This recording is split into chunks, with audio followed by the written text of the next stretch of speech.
Sa sobrang sarap nito, tsak na mapapakanta ka. Katulad ng mama ko. Pakinggan nyo dali.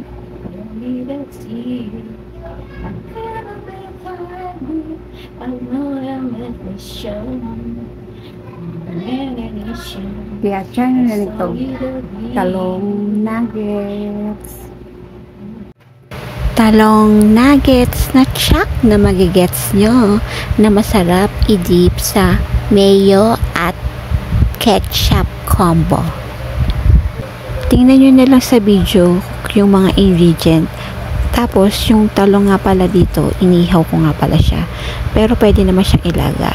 Pagkatapos yung i-check, ilagay nyo sa bowl kasama ang carrots, bell pepper, bawang at sibuyas, dahon ng sibuyas, mix. Tapos, ang inilagay ko pala ditong pangpalasay, 2 aji kinisa at paminta lang. Kaya aji kinisa, bikini man. Pero kung anong prepare nyo pampalasa, pwede.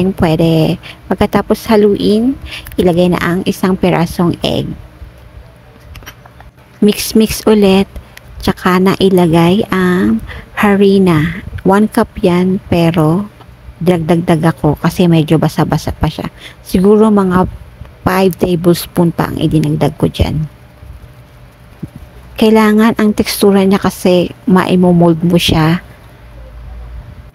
Pag okay na, syempre, kailangan hugasan ng kamay.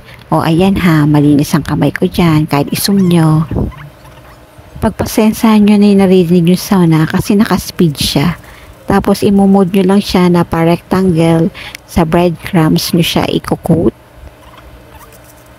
Pwede naman siyang pa-circle para naman maging burger patty siya. Tapos lagyan nyo lang siya ng gravy. O diba, double recipe. Ayan, ipapry nyo lang siya hanggang sa mag-golden brown both sides. Paki-comment naman kung saang lupalop kayo naroroon para ma-shoutout ko kayo at malaman ko kung saan nakarating ang video na to. O, tapos na ang commercial. Back to niluluto na tayo ulit. Yan, ganyang golden brown ang kailangan natin. At we're done! So guys, tikiman tayo na.